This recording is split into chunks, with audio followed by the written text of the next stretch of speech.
Hi, everyone. Michelle Traina here, the creator of Divorce Diaries Show. On today's episode, I have a fabulous comic here. He was the host of the first comedy show I ever did at Caroline's when I took a class with Linda Smith. He's a sweetheart. He has been on Kevin Hart's Comedians of Color. He's a regular on MSG's People Talking Sports. And he has an awesome podcast out called The Commissioner of Comedy. It has great topics on it that I 1010% agree with. Please welcome James Mattern, everybody. Yeah. I'll make sounds for myself as well. It's just a natural habit. And as I started doing it, I'm like, oh my God, I'm the worst. Yeah. So how are you, James? I'm okay. I mean, I'll be honest, I'm on very little sleep. So this could be meltdown city. Let's go. So my daughter's already had a meltdown. I've sobbed for 3 hours and I'm eating an orange. Let's go. Well, when you eat oranges, there's no meltdowns. Everyone knows that. If it was a tangerine, you'd be in trouble, yo. It's a halo. You know those little halos that Sure. I was watching Good Morning America because I'm a big Gary Vaynerchuk fan, and he was on it this morning, and I couldn't get the live stream, and I was watching the fucking ABC Live News, and they have these things now from Cinnabon called like biscuits that you can put chicken on. Yeah. I was like, are you going to make us more like this is what Cinnabon's producing during the quarantine? Everyone's got to be creative. Yeah. So what have you been doing during the quarantine as a comic? How has it affected your comedy career? Positive, negative, or nothing? How have you been shifting in this paradigm? Okay, so when it hit, I was going to stay in New York, and then my apartment started breaking down, and I said, fuck this, and I got in a plane like an hour later and went home to Nevada, and so I was there and bored, and I got gout for some reason. I haven't had it since I've gotten back, so it was kind of a blessing. It's like, hey, just don't do nothing and just watch Lost for the first time 12 years late. And I did that. I started this podcast because why wouldn't you start a comedy etiquette, comedy lifestyle podcast when no one can do goddamn comedy? Timing's everything. And then I got back and I've been working, man. I've been doing it. I'm in like the suburbs of Philly right now, hosting some outdoor shows. I see that on Instagram. You're killing it in Paradigm. I'm doing what I can. It's a post-apocalyptic comedy. So I'm still grinding it out, man. So that's why I also wanted to have you on, because you're grinding and you're sharing your story. And I love that. And you're inspiring me when you know, there's so much negativity out there, to see that people are still pursuing their goals and what makes them feel good and helping others. Because I think what you're sharing on the Commissioner of Comedy is actually helpful and making me feel like, oh, dude, I'm not the only one that feels that way. So I want to talk about the Commissioner of Comedy first, and then I'm going to ask you about how you got onto Kevin Hart's show and all your kind of your come up as a comedian and advice you would give me. So the episode that I really liked was when you talked about trading spots. Yeah. And the reason why I'm going to say something, and then I want you to talk a little bit about that. And then you guys should definitely subscribe to the Commissioner of Comedy. I did. So when I first started Divorce Diaries Show, it was a theater piece, because I wrote one-woman shows before as a performer on stage as an actor, not as so much as a comic, but I have an improv background before I started doing stand-up. So I used to do that years ago. And then I was like, maybe I should try stand-up. I went in to take a class with Linda. I started developing Divorce Diaries Show as a theater piece. And then it turned into where it was me doing stand-up. But I had people feature for me. So I could get more people at the show, and then I figured I could get spots on their show. I ended up hating that because I felt like I wasn't in the driver's seat. And then I ended up having like a couple of men that would partner with me to do the improv part of the show. I had an improv partner in LA that was my best friend, that still is the only person now that works with me on Divorce Diaries Show, because it got a little hairy for me. I don't know about the other side. Like, I just don't have anyone on the show now. It's just a one-woman comedy show, because I felt like people got to come to my show because they think I'm fucking funny, not because so-and-so is here. And no disrespect to that comic, because I want to go see them too, but my vision was different, and I didn't want it to be about trading spots. I noticed I got less spots, though, because of that. But at the end of the day, I was like, you know what? Fuck it. If they want me on the show, it's not to trade a spot. Yeah.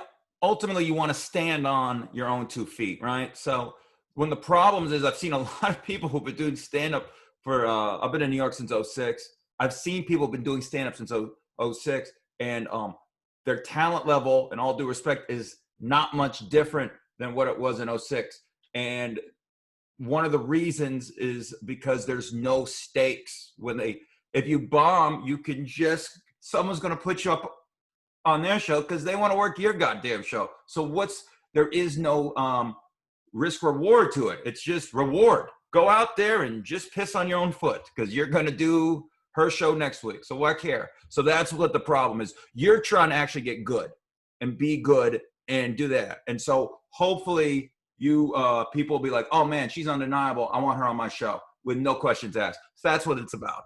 I think that was yeah, and I felt that way. And for me, I was just like, you got to fucking write more. You got to, and for me, the way I do my comedy and it helps is I write and I rehearse it out loud. I talk out loud. I stand in my living room and I do a set, which can be tricky because of my daughter. And it's like, oh, I gotta pick the times that I do it in. But the writing component, without a doubt, for me is part of that process. So that's why I was like, well, just get better. Otherwise, you're not going to get people at your show. What do you say about, like, I had my friend who does travel with me, and he's in LA. We got in a fight once because in Vegas, I was doing the show at the Space, and my tickets were low. And I am the squeaky wheel.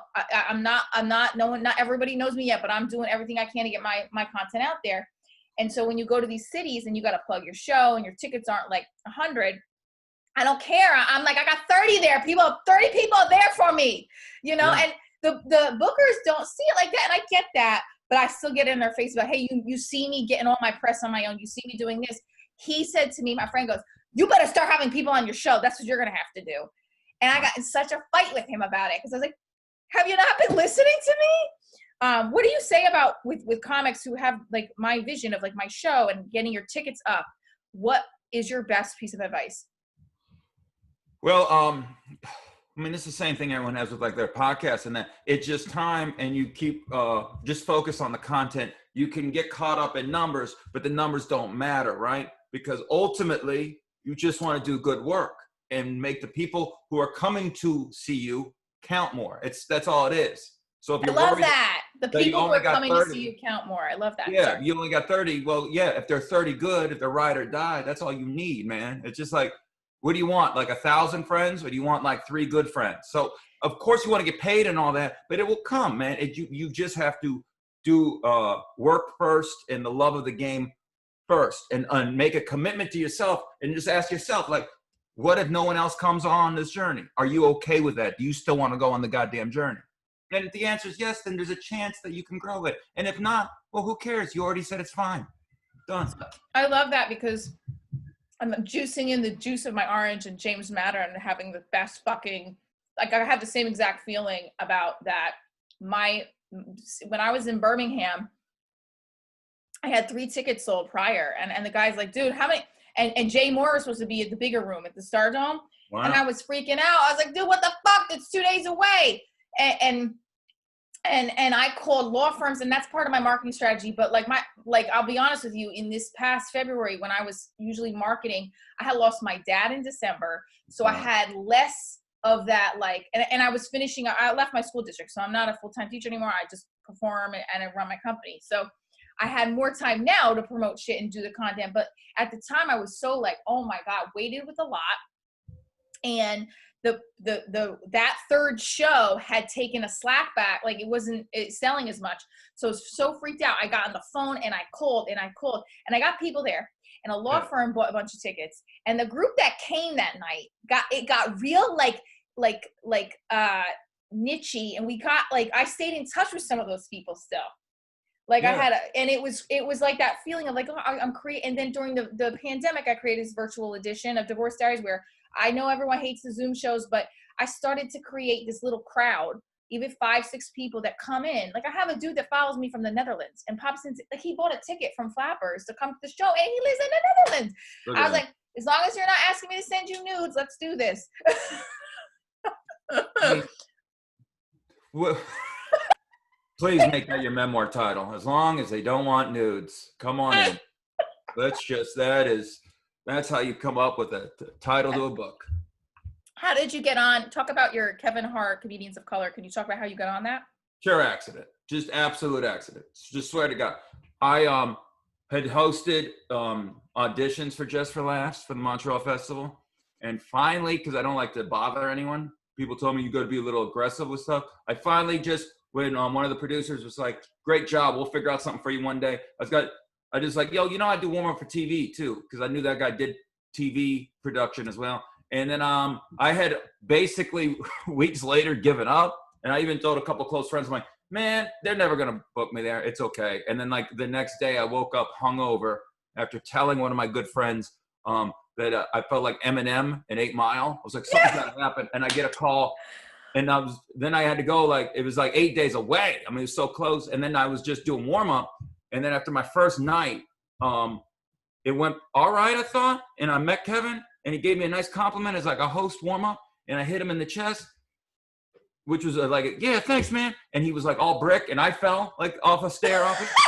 And he gave me a crazy look, him and his handlers. And I like, yeah. And then I woke up hungover, and the producers asked me to do a spot on a show I was warming up. So that's just how it happened. It was pure accidental. It's just all happy accidents. But so you got up to that point, like I would love to do a segment on late night. That's like a goal I'm working towards, or in crowd warm up, stuff like that. But like, because of the show, I'm more of that feeling of doing a piece of my show for National Divorce Month on late night, or Wendy Williams. Like I'm dying to get on Wendy Williams, because she's kind of like my like parallel when it comes to what I kind of do with the hot topics and divorce and dating.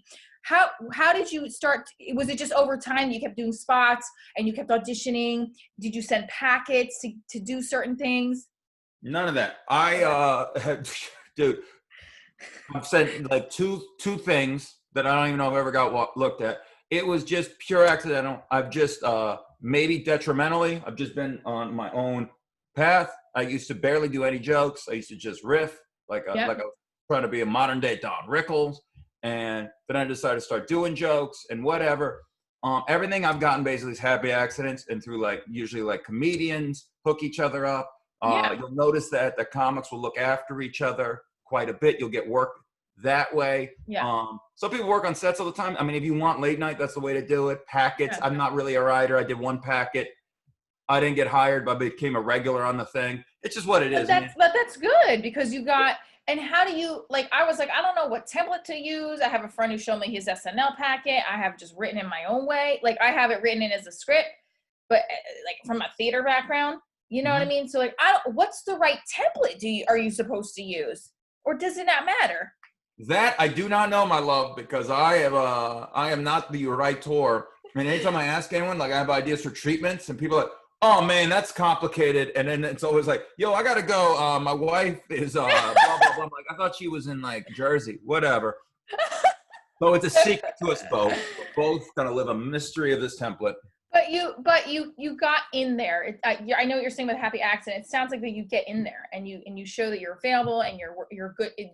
You obviously are very easy to work with, like in a good way. Like when I met you, I was like, oh, this seems really chill, and he's positive and he's not cold, which I thought is definitely a reason why people do also. And you're funny, but like you're not a cold person. Whereas in the entertainment field, sometimes people always constantly feel like you're being competitive with each other, right? Yeah. Whereas like you could tell right away. I was like, oh, you have good vibes, radiating good vibes, which is awesome. And then MSG's People Talking Sports. You're still regular on this?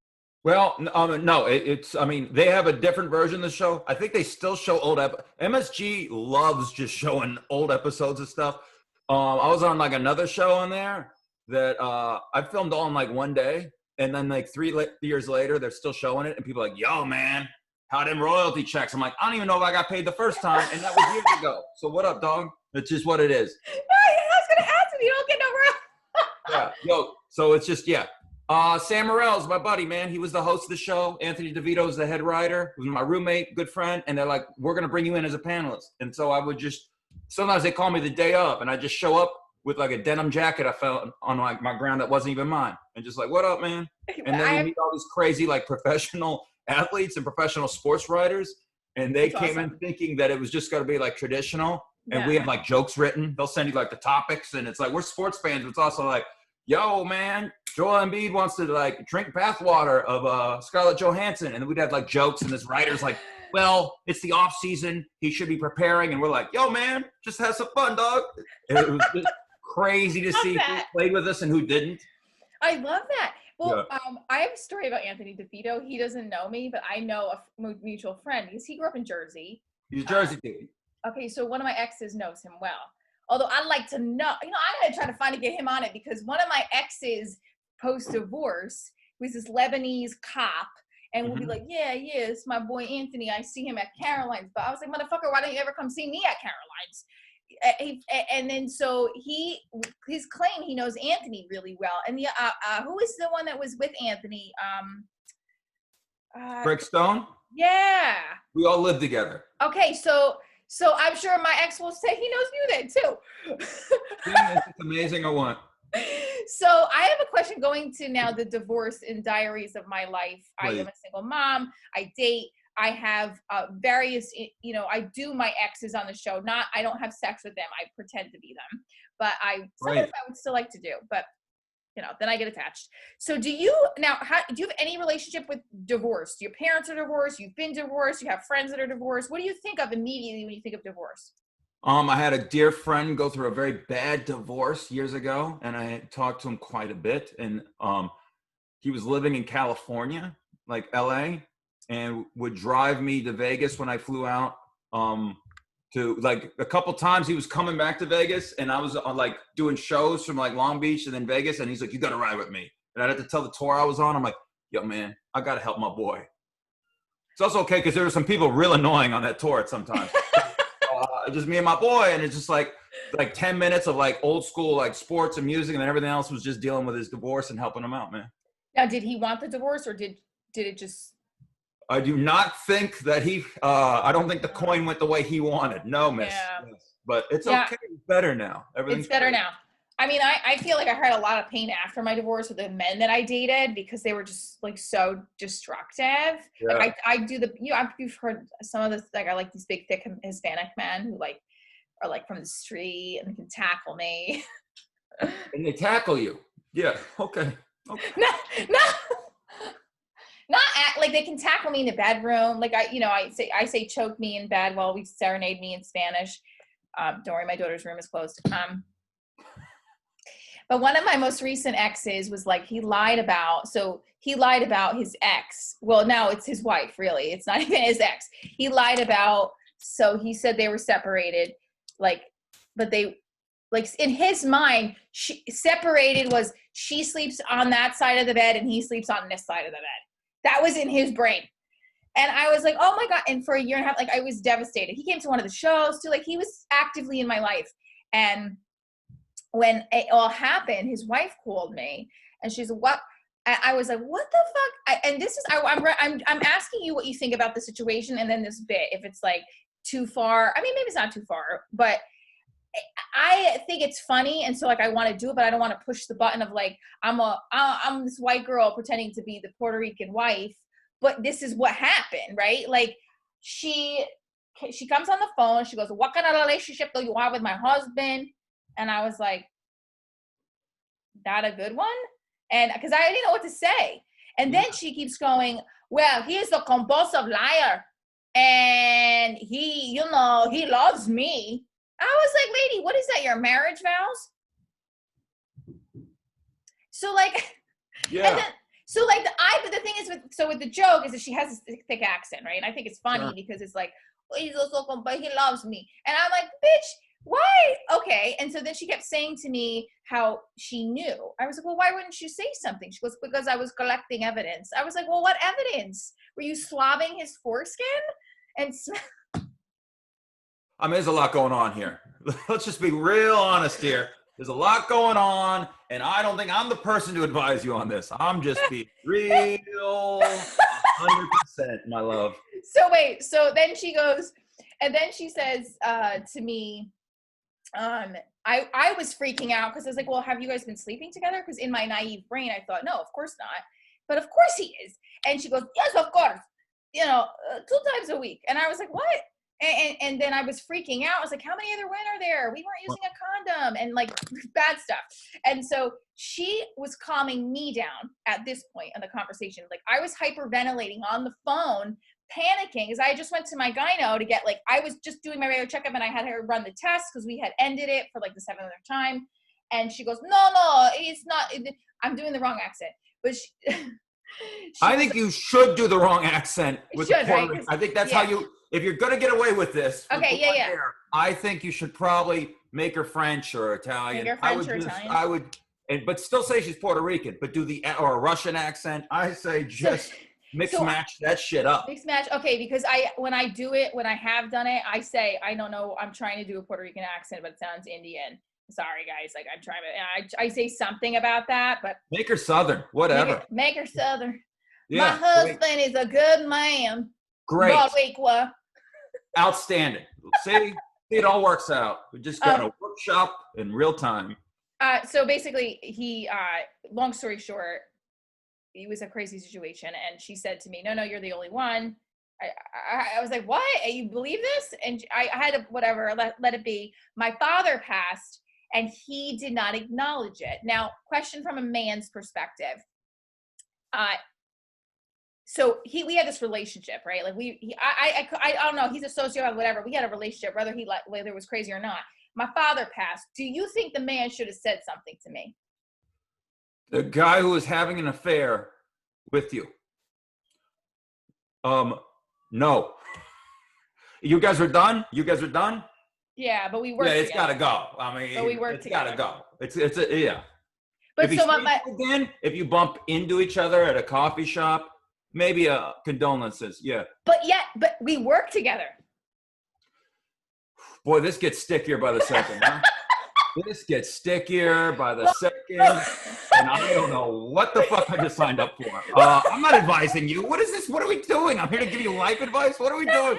So I do this part of the show to ask about like the dating part and like your thoughts, and it can be funny. It can be. I am a lifelong single person. I have failed the 3 or 4 times I have tried, and I've failed valiantly, and I so am allergic to relationships. It's insane. Like if a girl tells me she likes me, I take a Benadryl because that's how really? like allergic I am. Yes. So you never want to be in a relationship? Maybe. I got asked this when I was quarantining, and I'd hang out with my buddy and his wife in the backyard, and the kids are running around, and we're drinking whiskey and listening to old hillbilly music, and it was great. And his wife was like, "You ever think of settling down?" And it's just like, yeah. And then it's like, no, but I want to watch what I want to watch when I go home. And yeah, I kind of like being alone. I absolutely enjoy it. It's I'm probably going to die miserable, but it's okay. Oh, no, don't right say now. that. Right now, it's a fucking blast. That's exactly it. You have to enjoy the moment. I mean, I feel like I consciously do this with the unavailable men to like not be in a relationship, even though I want one. Yeah. Speaking of the unavailable men that I dated, so this is the part where you get to ask me 3 questions and then ask one of my exes 3 questions, and you get to choose the ex. So first you have 3 questions that James is going to ask me. And then after the 3 questions, you get to choose which ex you want to come on to. You get to interview him for 3 questions. Great. What is the silver lining of divorce? You are on your new path to happiness. Okay, wow. What a great answer there. It's wonderful. You don't have to sleep with your husband no more? There you go. See, we're all looking for that out. Please.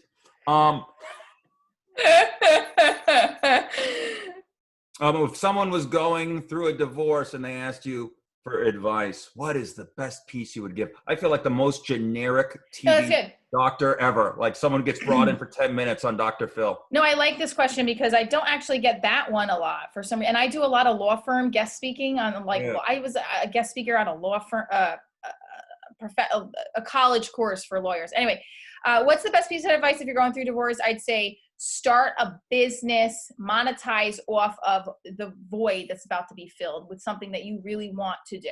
Like put your sorrow into something that's fulfilling. It's wonderful. Look at you, just with these nuggets of knowledge after asking me about an affair that I didn't have any idea about. And now all of a sudden you're Tolstoy. It's absolutely. I mean, I'm not. There is just an ebb and flow to this all. Okay, yeah, one more. One more question. Let's just get ridiculous. If you could be divorced to anyone in the history of the world, dead or alive, past or present, who would it be? Oh, that's awesome. Fuck. I have a journalism degree. I don't know if that's in the little notes there, but I have a degree in journalism. Dude, this is an awesome question. Give me a second. Who would I be divorced to? Yeah, Anyone get married. dead What or would be the alive? best one to brag about that you were divorced to? Oh God, is it Mussolini? No, I'm joking. Be a good. That would be. Here's the beauty of that. Right? He's Italian. I would hope divorce. that you realized, yo, he was such Benito. The Benito I know was such a sweet dude. And then that fascism shit, and I was like, I'm out. I'm like, here's your ultimatum. It's either fascism or me and the kids. Yeah, like, but see, like, that's where I feel like would be the humorous part when I would pick Mussolini, because it's like, well, fuck that. But I want to think on that too more. But we say Mussolini for this episode. I love that. Oh, that's going in some kind of reel or TikTok, even though TikTok's getting banned. And then you could be like, oh, and see how lucky am I? Look what happened to his next wife. Yeah. I love it. All right, so now you get to choose the ex that you want to ask questions to, and I'll bring him on for a second, and I'll pause our recording while I go get him. Okay, wonderful. All right, so who do you want to choose, the Greek, the cop, or the coach? Let's go with the Greek. The Greek, okay. All right, guys, we'll be right back after this. I am Greek. I am here. Thank you for having me, James. What a treat. Why didn't you and Michelle work out? Oh, excuse me. I'm sorry. I was paying attention to Adonis. Oh. Michelle and I didn't work out because, well, I work, and I am Greek, okay? I do business. I don't own diner. I own bagel shop. Ah, let's mix it up a little. Yeah. Very progressive. Very progressive. She don't want to play, and I want to play, not stay. It's Greek. There it is. There it is. Well, I only had one question, Greek person, and I'm friends with Giannis, so I don't think I can continue. So, all right, tell Michelle I like her ass. Mommy, don't touch the ouzo. My mommy's waiting for me. Mommy. Terrific. All right, give it up for the Greek. All right, so he's gone. Hold on, I'm gonna just show him out for a second. All right, so the Greek is the most recent ex. Oh my goodness, the wound is still there. He was, I guess, one of my favorites. He's one of my favorites to play, and since the quarantine, he's been a favorite of the fan, my followers, which I love connecting with him on it. And there's a lot of more to him at some point. I'll show you some of the sketches I create, but he just constantly would say he's Greek. Like, I went on a date with him during the quarantine. That's all he said. Well, he just brings it up constantly, and like, he's not actually from Greece, but like, he brings it up. Yeah, like, people do that. Yeah, and that's okay. But like, he acts like he's the expert. And like, he even said at one point, the other issue was that I don't know if there was no bulge. Oh, yeah, that can get in the way, huh? Or not get in the way. Sure. Yeah. So I finally was like, I don't know what I'm doing here when there's no physical attraction. So it is what it is. But James, you have been awesome to have on the show. Before we head out, I want to ask one more question for you. What piece of advice would you give somebody like me as to I want to get on late night, I want to do more as much as I can with Divorce Diary show? One thing that could stick out in your mind that you would suggest to me and to other comics, similar situation? Just keep grinding, be self-aware, be in the moment, be truthful, assess yourself as correctly as you can, take constructive criticism correctly. Don't take everything everyone says to heart. Sometimes it's bullshit. It's hard to figure out what is what. Listen to your closest friends. They sometimes have the real truth that you can't see, just like you can give dating advice to everyone else, but you fuck up your own like everyone else does. So yes.